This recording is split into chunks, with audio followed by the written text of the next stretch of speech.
Բարև ձեզ սիրելի հայրենակիցներ, գիտեմ, որ շատերի մոտ նյարդերը տեղի են տալի, քանի որ բոլորս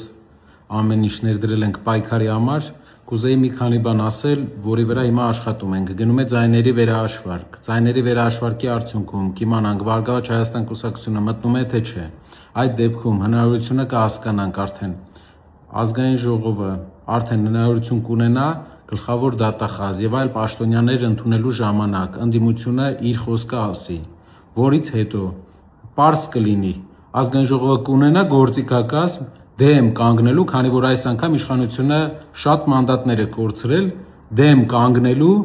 ապօրինություններին, հիմնականում դատախազության հետ կապված եւ այլ մարմինների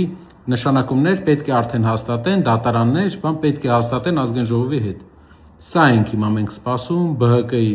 տարբերակին ենք սպասում, որից հետո հանդես կգանք հայտարարությամբ։ Սիրելի հայրենակիցներ, իմացեք, որ ձեր հետաքրքրությունը մեր համար առաջնային է։ Մեր ընդհանուր հետաքրքրությունը մեր երկրի հանդեպ առաջնային է։ Եթե ընդդիմությունը, եթե մենք կարողացանք այնպես անենք, որ դատարանի նախագահները նշանակվելուց ընդդիմության ձայնը հաշվի առնվի, դա հավասարակշռելու է եւ քաղբանտարկյալների հարցը փորձելու ենք այդպես լուծել։ Եթե չէ,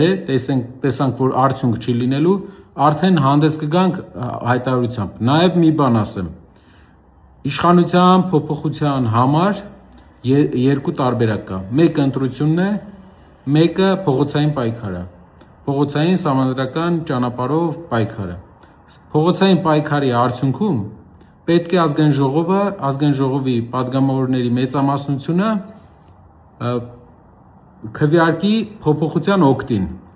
Այդտեղ մի հարց է։ Այսօր պատմականորեն ընդամենը 8 падգամավոր քաղաքացիական պայմանագիր կուսակցությունից, եթե փոխի իր դիրքորոշումը, Փաշինյանը կորցնում է աթոռը։ Իհարկե, ընտրություններից հետո դա բարդ է,